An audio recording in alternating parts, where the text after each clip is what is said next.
All right, welcome live from our studios in Auckland Park, Johannesburg. Thank you for tuning in. You are, of course, watching The Week Ahead. And as always, I'm your host, Liezle Wilson. Let's take a look at some of those headlines. Although active cases of COVID-19 in South Africa continue to rise, this as the country records over 4,000 new infections for a third day.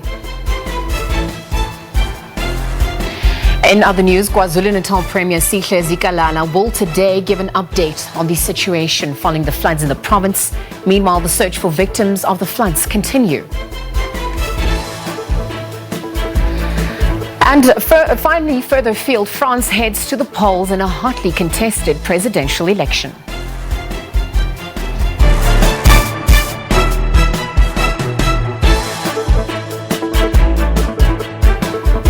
All right, those are a look at your headlines. Let's get into the stories we can expect on the week ahead today. The National Executive Committee of the ANC is expected to hold a special meeting today, where the virtual meeting will be discussing the last-minute logistics of the upcoming policy conference scheduled to take place sometime in the year.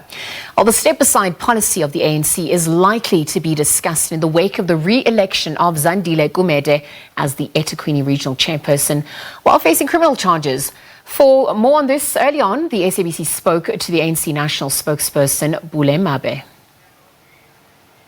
This special NEC is expected to take the whole day because we're going to be dealing with a number of all those policy discussion documents, economic transformation, communications and the battle of ideas, balance of forces, education, health, science and technology, and organizational renewal, archives, effectively policy discussion documents, effectively drawn out of the different subcommittees that the African National Congress has got, and allow this special NEC to process those, and once processed, make sure that they now go to structures for further engagement before we could have the policy conference.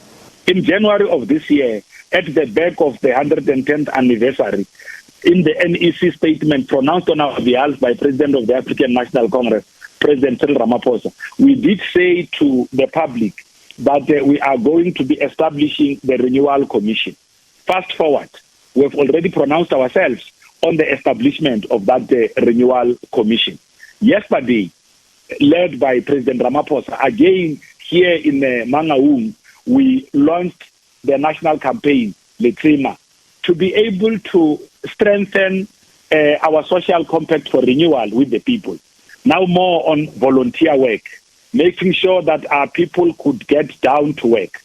They could participate in the closing of those potholes where they live. They could be part of programs to remove waste, make sure that their communities are better, safer, and decent. And we must say we were encouraged by the people of the support given by the people of Mangaung, who really braved the rain and still came to attend to the launch yesterday. And you could see the commitment on their part to want to participate in doing some work to make their communities even much better. We will be taking this program in the next week to KwaZulu-Natal, where all ANC officials will be present, again doing exactly the same thing. But the KwaZulu-Natal feature will also have a solidarity component. All right, in other news now, within the coming days, South Africa will celebrate 28 years since the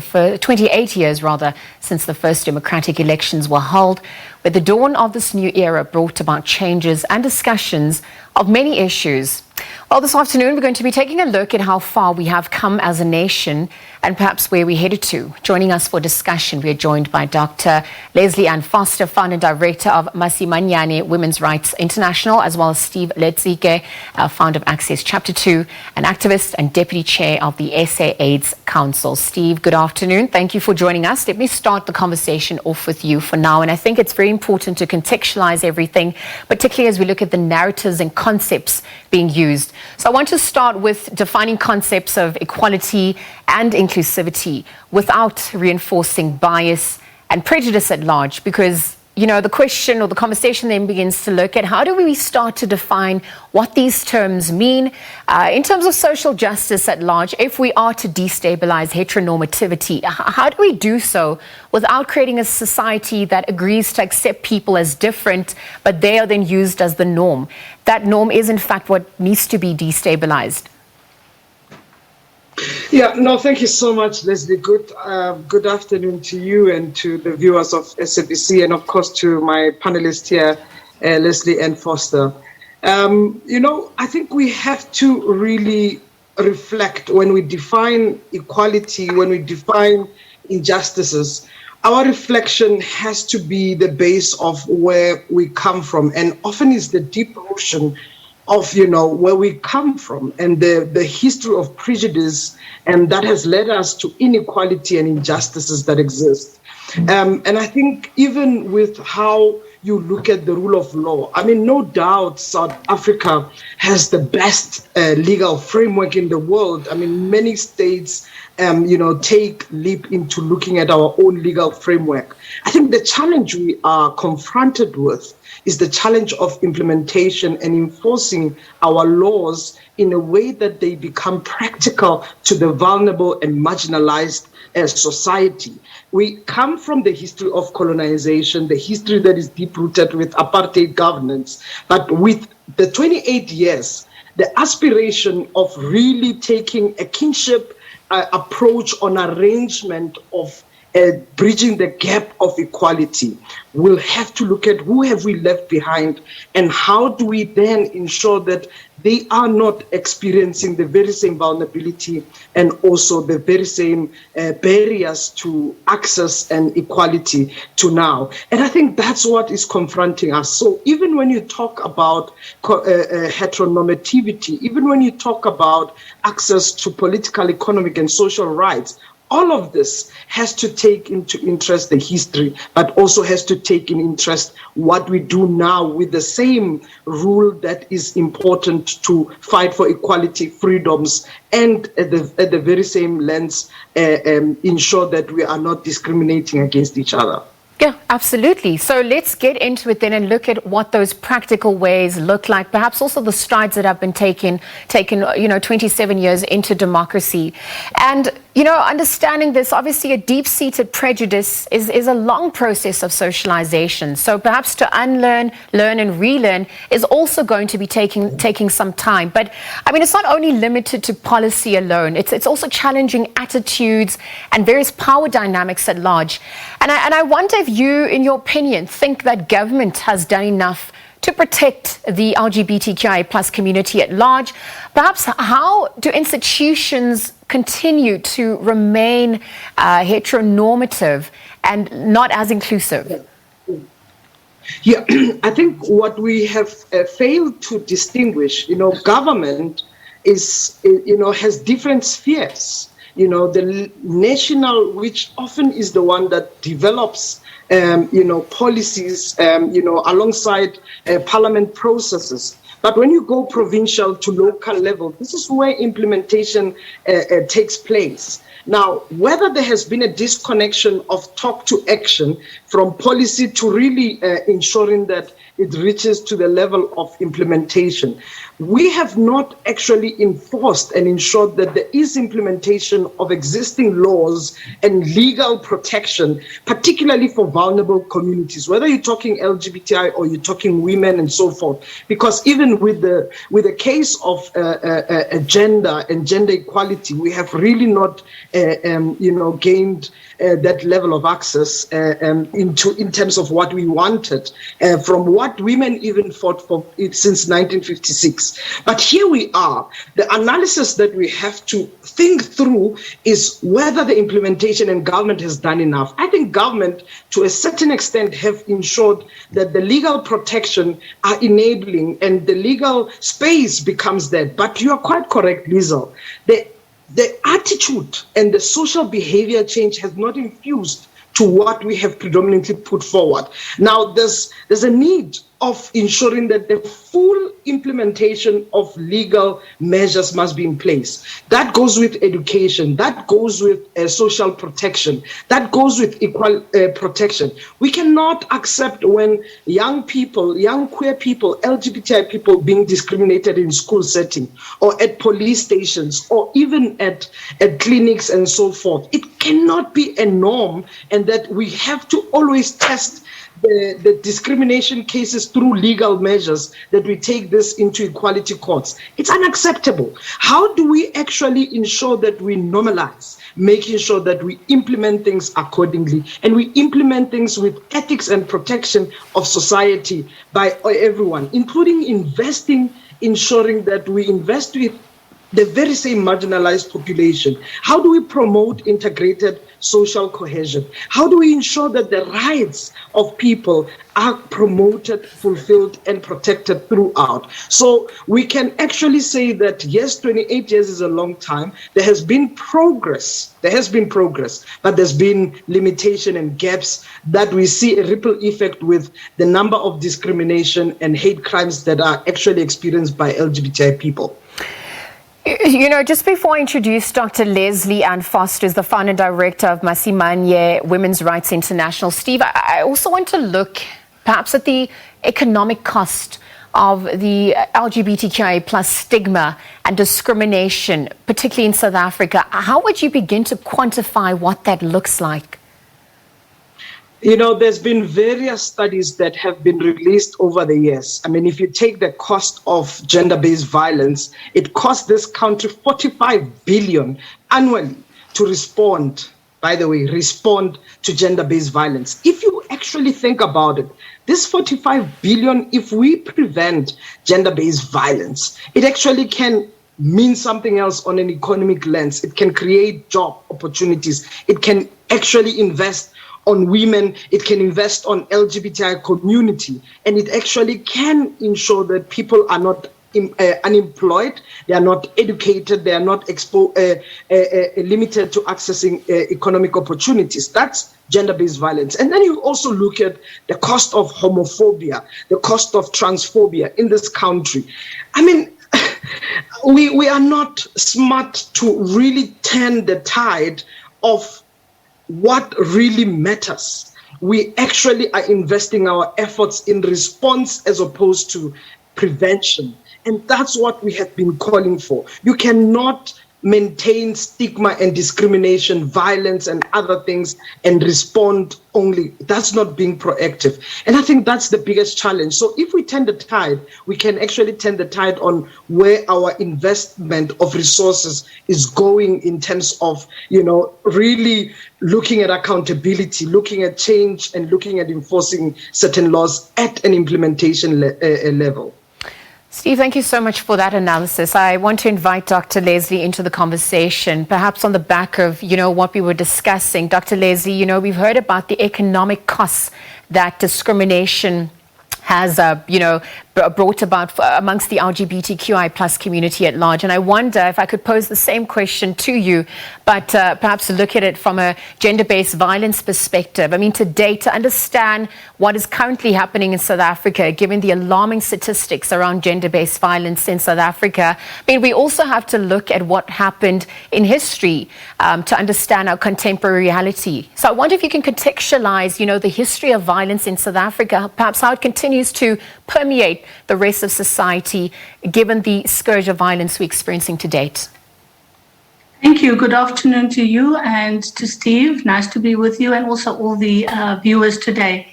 I think what's important from my perspective is that Steve did put this in a historical context, because even the gender-based violence that we are seeing today has historical roots in the country. Political, social, economic, and so forth. And the reason why we continue to have these is because the fundamentals haven't been adequately addressed, as Steve was saying, and those fundamentals include economic empowerment of women. I completely agree that we have made huge strides in these 28 years. We have all the technical mechanisms in place, like a good constitution, good institutions in the country that are being pretty well managed to some degree, and that has given us the backdrop for actually being effective in terms of how we are responding to the issues. I would like to bring in the consideration around good governance and leadership. Because I think that's where we're really failing in the country, is around good governance and leadership. Yes, we have the mechanisms in place, but we don't have good leadership and good governance across the country. And without that, implementation is going to continue to be a massive problem, because without good leadership, you're not having the principles, the values, the ideology of equality, of the human rights framework actually permeate the entire country.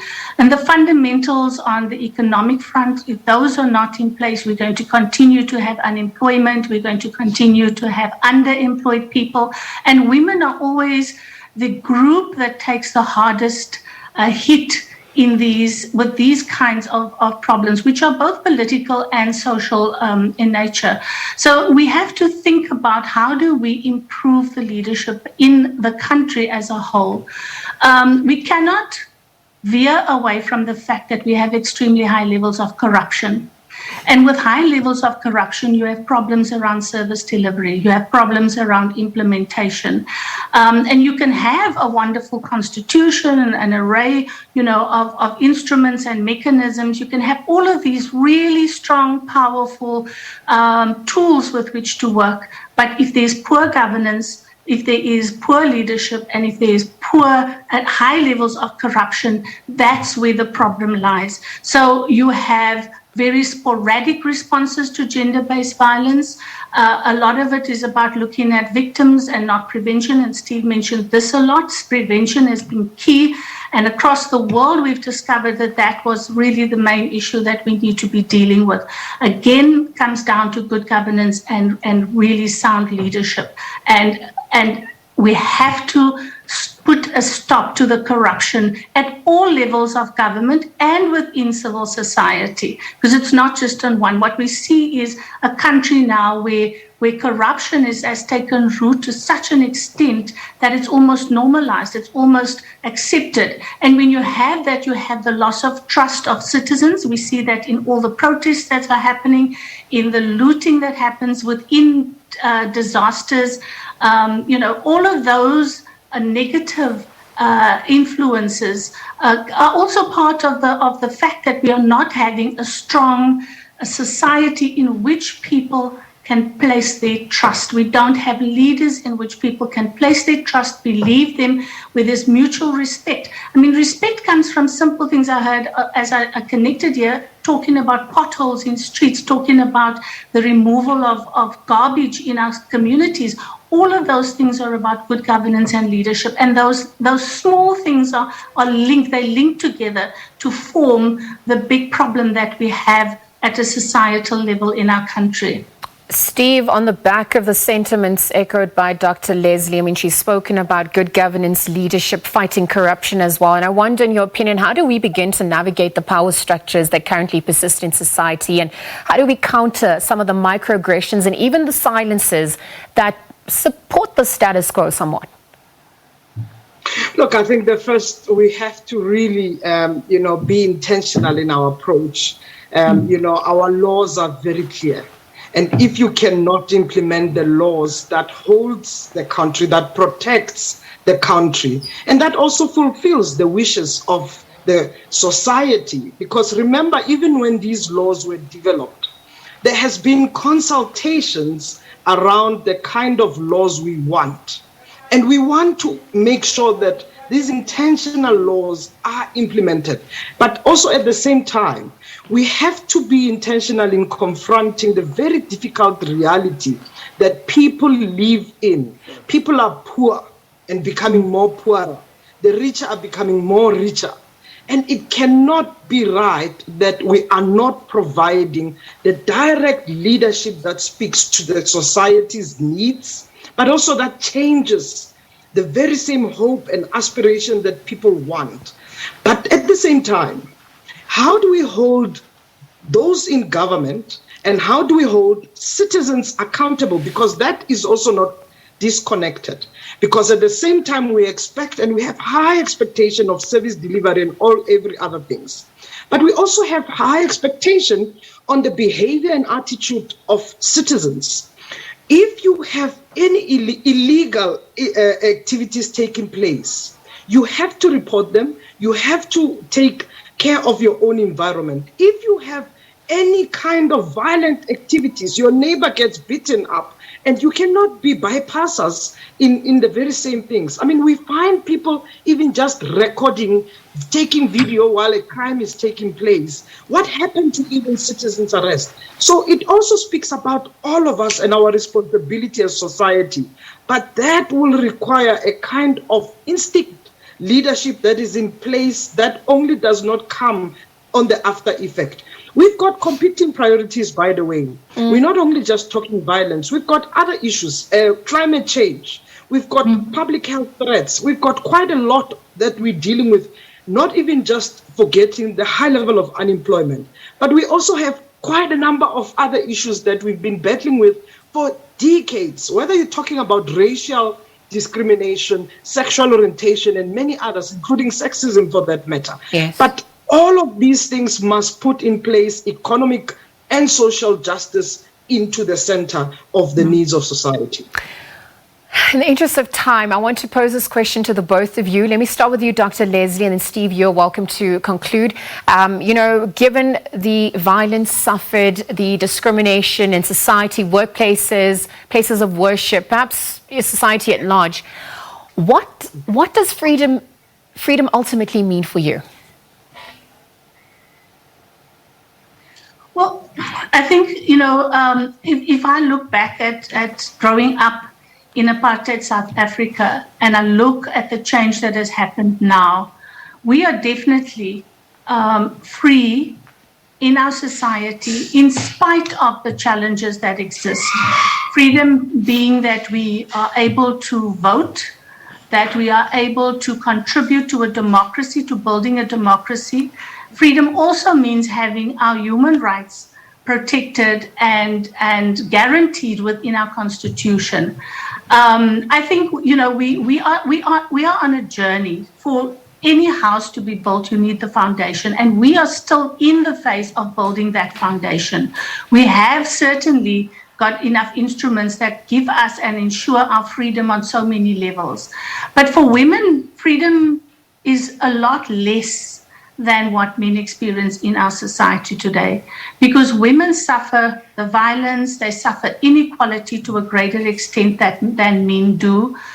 They confront issues daily in their lives, and the poverty issue is one of the biggest that we have. The lack of access to justice, the lack of access to healthcare, all of these issues contribute and erode the freedom that is promised and guaranteed within our constitution. So we recognize that there is certainly political freedom for us, civil and political freedom, but we also recognize that at a social level, that freedom is not there yet. Women are bound by culture, by tradition, which again erodes their ability to enjoy freedom and peace in our countries. All women are living under the threat of violence. The LGBTQI community in particular in our country are not enjoying freedom. We know that. And we have tried to address some of those issues. But again, unless the fundamentals are actually addressed, the inequality, the economic oppression of all people within our country, the inability for them to enjoy a life that is given to them of dignity and respect, I think we are going to continue to have to work much, much harder for us to actually say that we are free. We are free. We have freedom of movement, freedom of mobility, but it's all for the privileged and not for people, that the majority of the country are still mired in poverty and inequality. And while that happens, we can't speak of freedom as something that everybody in our country enjoys, and it's a work in progress. We all have to continue to chip at the block that is enormous. Yeah. The historical context, the historical perspective, all of that has still got to be dealt with. We're talking about decolonizing all our systems in the country. Part of that is going to help towards freedom, but it's a long walk to freedom, as Mandela said. Thank you very much for those sentiments, Dr. Liezle. In conclusion, Steve, what are your closing remarks? Well, I think, freedom, you can speak about it in many levels, from a personal level, but also from a state level and its own responsibility. I think, we have to look at how we express ourselves and the ability to do so at a personal level, at a level where there's no uniform on how one should actually live their life. I think where you are part of a society, which you need to think about it from an ecosystem point of view, you have to look at, what is the moral compass, in terms of what we need to do as a collective in our relations, in our families, society at large, but also in a country where we need to choose freedom for all. And when we say all, we mean people will not be restricted, people will not be violated or criminalized. If you talk about freedom for sex workers want to be decriminalized. If you talk about LGBTI people, they want to walk the streets, as Leslie has said. But if you also talk about women, if you talk about men and so forth, so every person in society should not be bullied, should not be discriminated, should not be violated. And that on its own, as freedom is a right, but it also comes with the responsibility that we need to practice.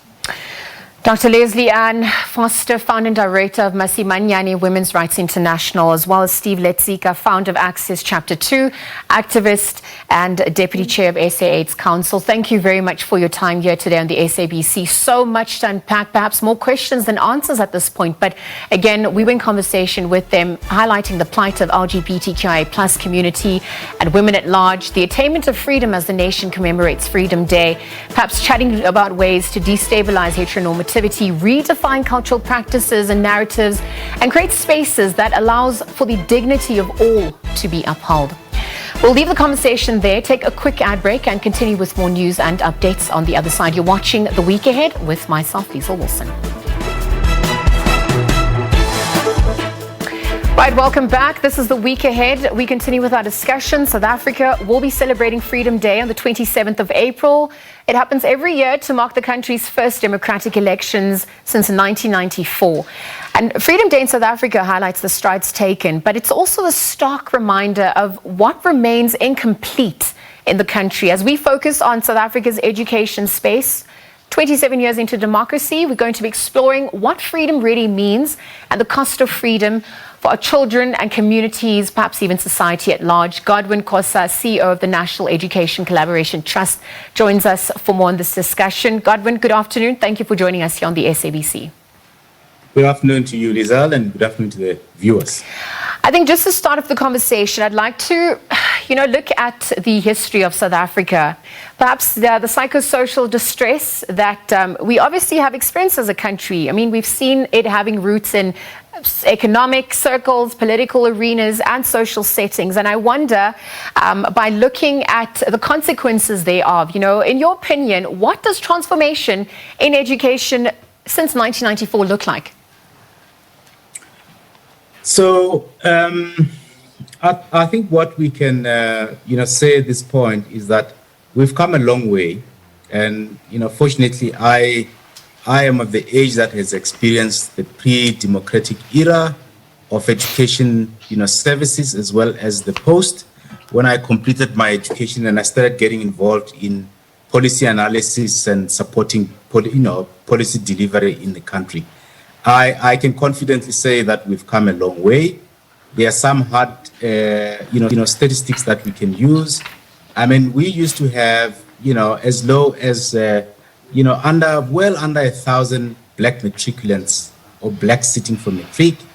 Today, we sit for 500,000 to 700,000. That's a good indicative statistic of how we've come, particularly in terms of access, even in terms of, the quality of education, what we get to teach in the schools and the context within which we teach, the way in which the learners feel when they are in schools, and the way in which the teachers and the officials feel is completely different from how it used to be done in the apartheid era.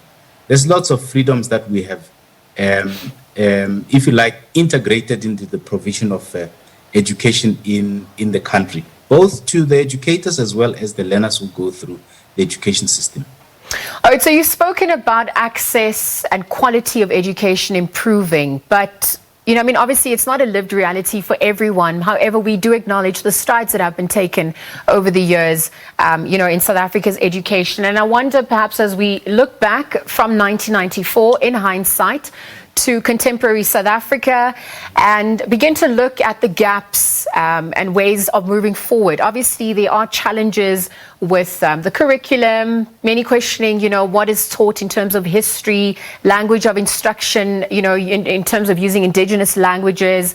The world is undergoing the fourth industrial revolution. So obviously equipping our children or the future labor force with the skills necessary so that we don't perpetuate a modern form of slavery are some of the issues that also come to the fore. Climate change, there's also mental challenges that come with that. And I wonder, just not to mention all of the issues, but just some of those, what are we going to be doing to address that, to equip the future labor force, perhaps also make South Africa competitive globally for the future? So I think you've got your thing on the pulse, and I'd like to say that the match between the demands for today's life, or rather education to today's demands, in society, it's a catch-up game for education systems, and it's a catch-up game for education systems right across the globe.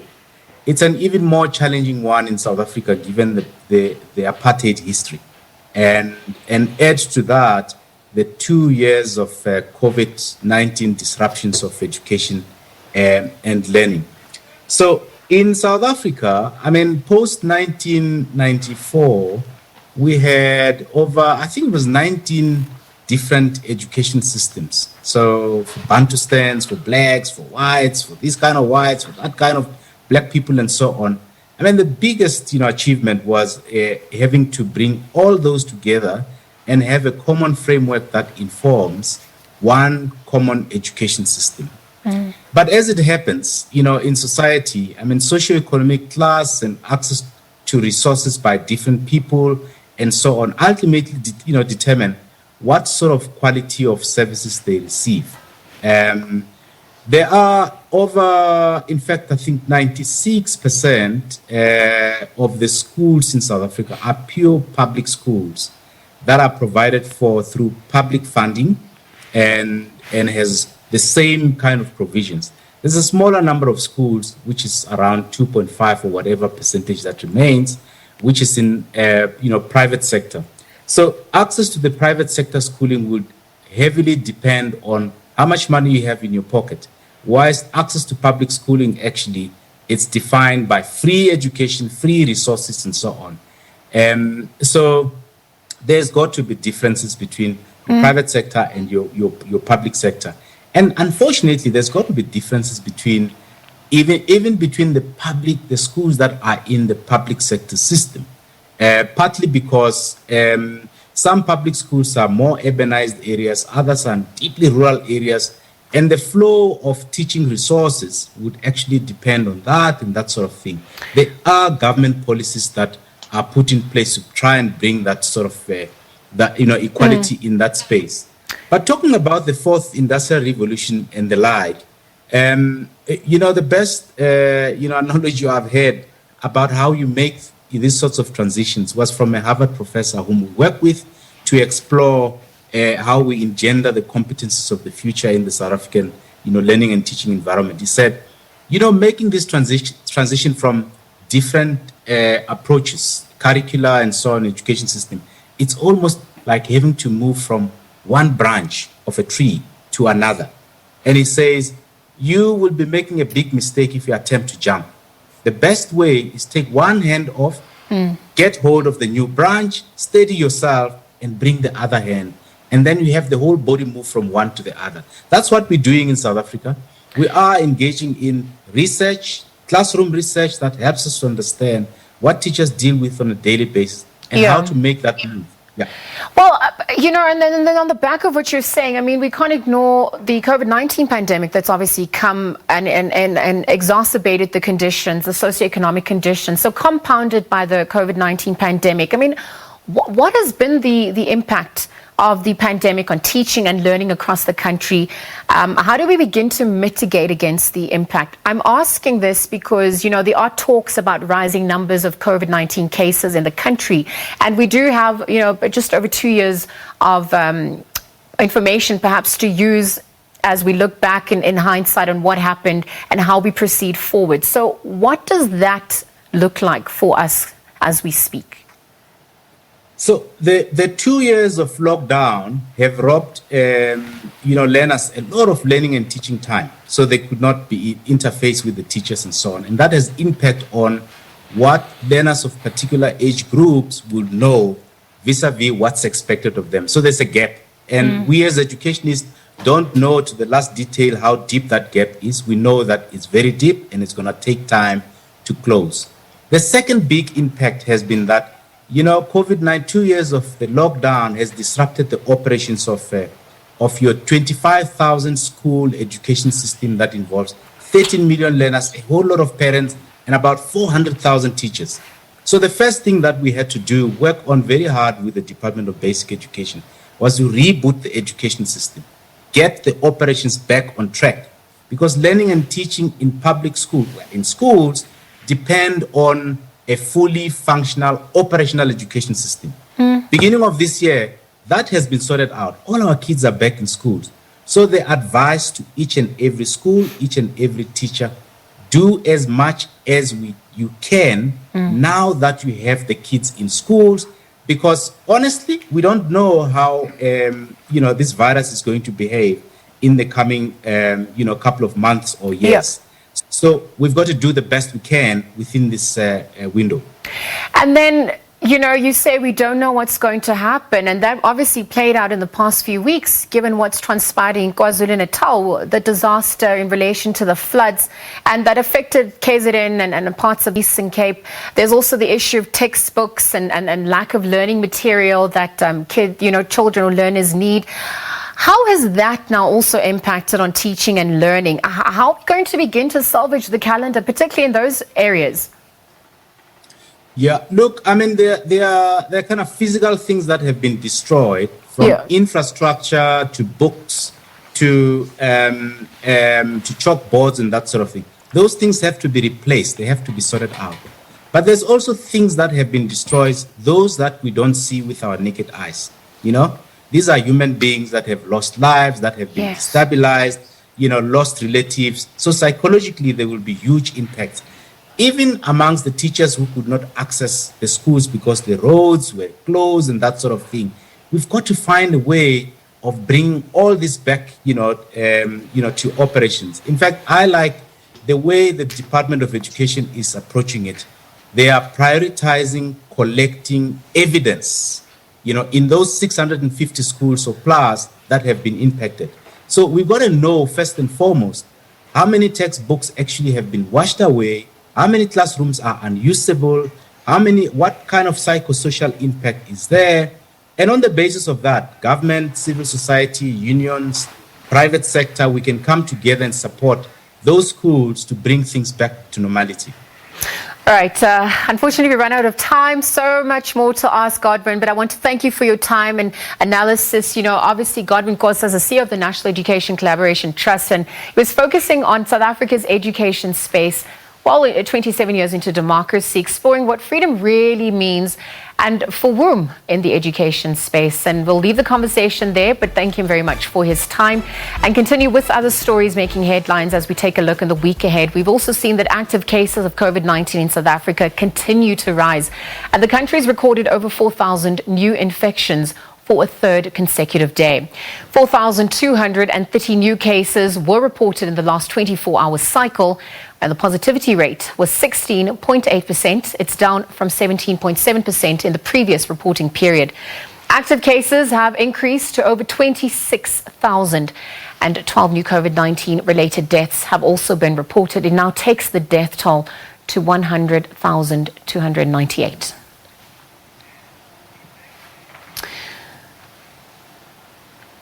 Right, for more on COVID-19 numbers, we are joined by Deputy Vice-Chancellor of Research and Innovation at the University of KwaZulu-Natal, Professor Mosa Moshabela. Prof, thank you very much for joining us here on the SABC. Let's jump straight into it. There's obviously been a notable rise in South Africa's daily COVID-19 infections, as 4,230 tests have now come back positive, and this is in the last 24-hour recording period. What are some of the contributing factors that can be attributed to the spike in numbers as we're speaking? Yeah, greetings to you, Liezle, and to the viewers. As you might recall, at the end of March, there was a report from the MRC that the wastewater surveillance was picking up COVID-19. So we knew then that we are going to start to see cases rise, because usually that form of surveillance is sort of a leading detector of cases that might begin to increase. So since then, I mean, this week we've really seen a rapid doubling of cases, doubling of positivity rate. We've seen also now cases that are becoming a little bit more severe, being admitted in hospital in the last day or so. Hospitalization is also beginning to spike. This to us makes it clear that we are, now seeing a new sort of wave of infections of COVID-19. And it's not really something that is a blip, as it might have happened, in the past few months. This one looks like it's actually a clear trend. So, Prof, based on the trends and patterns that are emerging, I mean, it's obviously still early days, but, Omicron is reported as the dominant COVID-19 variant in our country. And with the spike in numbers, and I wonder if you're at liberty, or you're able to perhaps chat about whether there's going to be any new variants, or if any new variants have been reported. Given what is happening, what's been the nature and characteristics of the virus or the variant that's currently coming to the fore again? Yeah. So, as you correctly said, the variant that we are seeing at the moment is still Omicron. But I think what is significant is that there are subvariants of Omicron that we are seeing, almost like branches that have emerged out of Omicron. So at the time in November, December, we saw BA1 and 2. And now we are seeing BA4 and 5. These are part of subtypes of Omicron. And, at the moment, what we know is that they are infectious. We also know that they carry one mutation that emerged out of Delta. And it looks like they may be able to escape immunity. And we are basing this on the fact that we are seeing a little bit more reinfections in cases. So, the balance of these variants that we are seeing is the one that's driving the cases that we currently have, on the backdrop of the fact that even population immunity may have declined a little bit in terms of antibodies ever since the last wave, the fourth wave. But I can say that we don't know yet whether we are going to have a new variant. Based on the previous trends, every wave had a different variant. So it's very likely that we may be seeing a seeding of a new variant. But so far, I think the consensus is that we may be only seeing BA4 and 5 currently, and then we'll continue to do genomic surveillance to see if there are any other changes. All right. So with that said, Prof, I mean, South Africa's COVID positivity rate has hit a 3-month high. And, we're also beginning to wonder whether the increase of COVID-19 numbers could be signaling the start of the 5th wave of infections in the country. I mean, scientifically, how do we begin to contextualize that as well? Yeah, I think that that is very important. So far, based on the trends that we are seeing, we are seeing increases in all provinces. The biggest increase, of course, is in the big provinces that we have, the KwaZulu-Natal, Gauteng mostly, and also Western Cape, and followed by the Eastern Cape. That's where we are seeing the biggest increases, largely because those provinces are the biggest ones that we have. But all provinces are now on an upward trend, including Limpopo, which was sort of lagging behind. And even when we're looking at the sort of reproductive number, the one that tells you how many people are getting infected, it has increased in all provinces. So there is a clear trend at the moment that we have seeded the fifth wave. It's in the past, when we are at this point, we have not been able to turn back the trend. The trend would just essentially go up, and it makes sense because the more people we have who are diagnosed, then they will infect 2 or 3 other people, and that will essentially begin to increase the rapid trend of cases. So we can expect that the cases will go up, but we are still hoping that we can see that decoupling that we spoke about, whereby the cases increase, but you don't see as much increase in hospitalization. We are still monitoring that severity part of the trend. Yeah, because I mean, the next question then begs, with the numbers continuing to rise, the likelihood of the country returning to stricter regulations, what would those recommendations look like? Yeah, I think the approach of the Department of Health at the moment is to wait and see. I think just to see the clarity in the trends, my understanding is that we'll probably get feedback after about a week, which would essentially be 2 weeks since we started to see the increase, because we've only been seeing this increase for 1 week. And after 2 weeks, we should be getting some indication of how the department is going to respond. But I think if we accept that the population immunity is still around 70-80% or anywhere between 60 and 80%, then it's likely that we may still see a situation whereby we have a large number of cases but not a lot of hospitalization. For as long as there is no burden on hospitalization and hospitals and the healthcare system, I doubt that we would see changes or major changes in the restrictions. The only indicator that would determine a shift in restrictions might be if we start to see a large burden on the healthcare system. Other than that, I think that we would continue with the pattern that we have. As you know, even when it comes to testing, we largely test people who are sick enough to go to hospital. Those with mild disease, we don't normally test since February. Yeah. Well, we'll continue to monitor that situation, perhaps also await communication from, government at large. Perhaps in conclusion, let me look at, vaccine efficacy, perhaps the rollout thereof. I mean, government's also come out to say that vaccine coverage and the high rate of prior infections sees as many as 80% of South Africans may already have had COVID-19, and this should ease its impact. And I wonder what your thoughts are based on that, just given the data emerging. Perhaps as well as also look at the vaccine efficacy to date and our rollout in terms of the vaccine in South Africa as we're speaking. Yeah, I think when it comes to the vaccine, the vaccine program in South Africa has pretty much come to a standstill. Yeah. But I think that it's still important to drive vaccine coverage. We must not stop. And especially for people with risk factors, the ones who need boosters, people who are above 50 and people with comorbidities that may predispose them to severe disease. This is really important. And I know we talk of this normally at a population level, but really the responsibility at this point is at an individual level. If a person knows that they've got potential risk factors, they need to make sure that they get a booster so that they can be protected. This, of course, needed to have been done earlier, but at any point is probably also still a good time.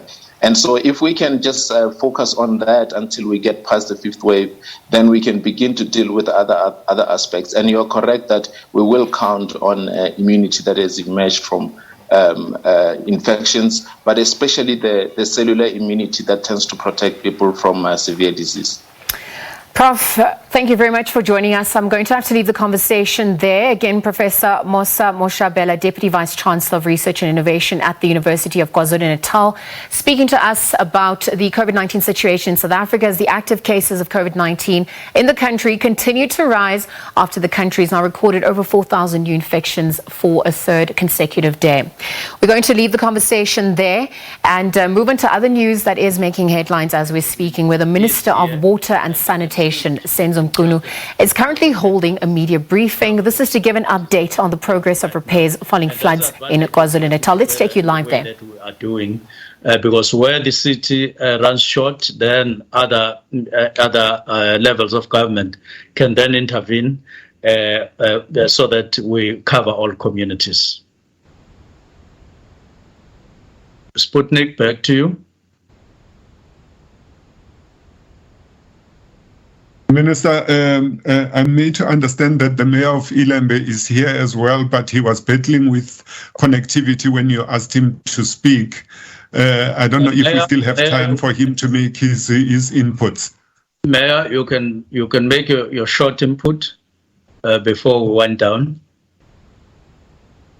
Thanks, the Honourable Minister and the Deputy Ministers and my colleagues, the Honourable Mayors.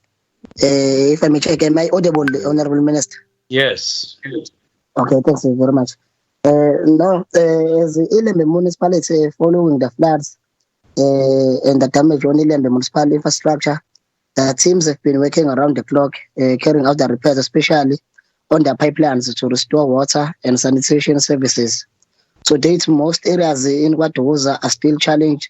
Water pipes got washed away. Some are repairable and some require replacement.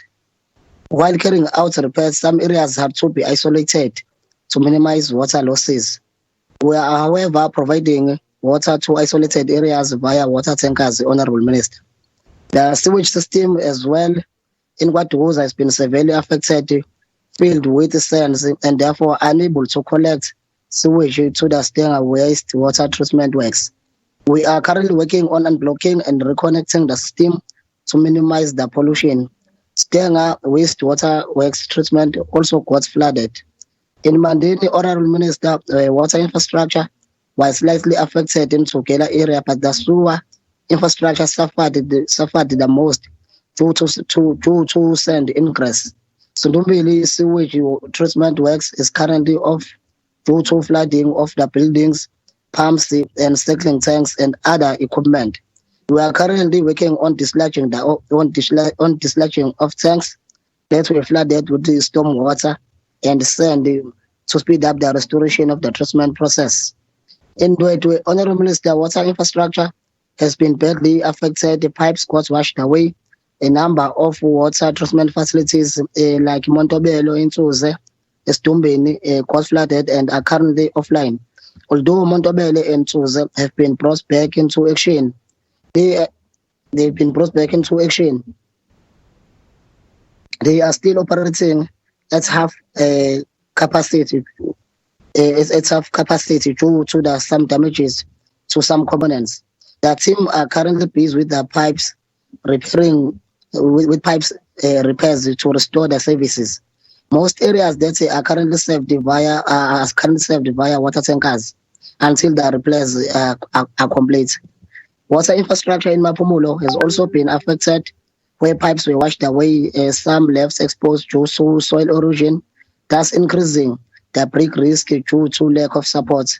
Klimbitwa water treatment works in Tulin and Ochen are both currently offline due to the flooding of raw water abstraction sumps and pumps.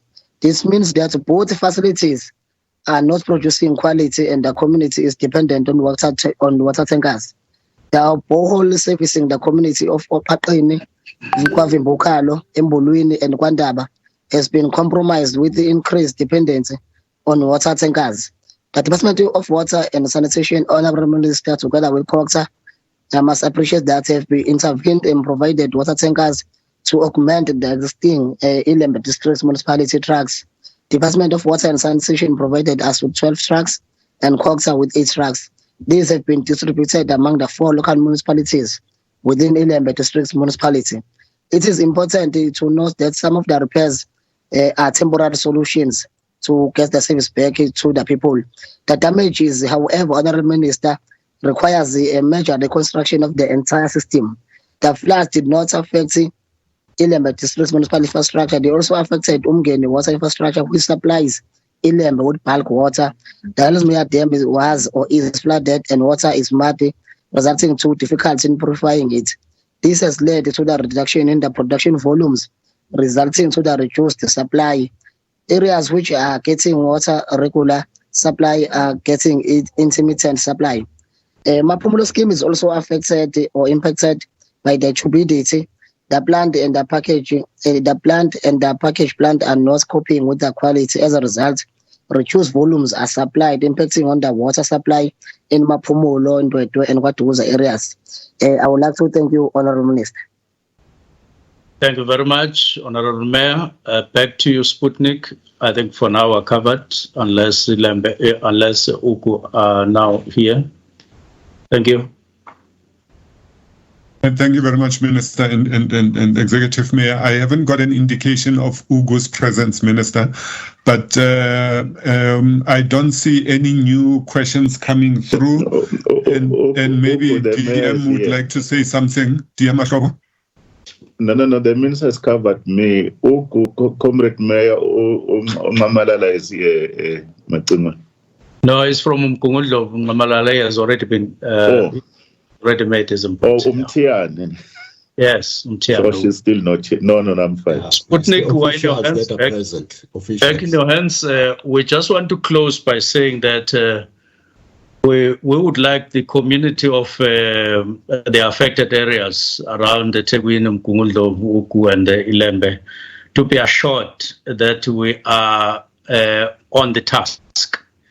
We are wide awake. We are working together. We are augmenting the resources that each one of us has for the benefit of the community, and that we are on top of things. We are going to do our best to make sure that we are not interrupted by any form of corruption, just looking at service and providing that service to the best of our ability within reasonable speed. Very soon, we will be announcing completion of each of the projects that we are engaging on at the moment once we are on top of things in terms of gathering that information in each of these areas by each one of us.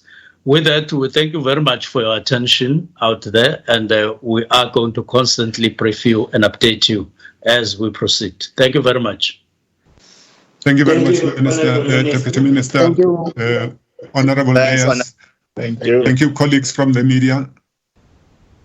Thank you. Thanks, everyone. Thanks to the We've war come to room. the end. Well, of course, that was a brief update from the Minister of Water and Sanitation, Senzo Mchunu, who was just holding the briefing to give us an update on the repairs process following the floods that transpired in KZN. We're going to leave, the show there today. It has been an absolute pleasure, as always, from myself, Liezle Wilson, and the rest of the team. Until next time, do take care. It is goodbye for now.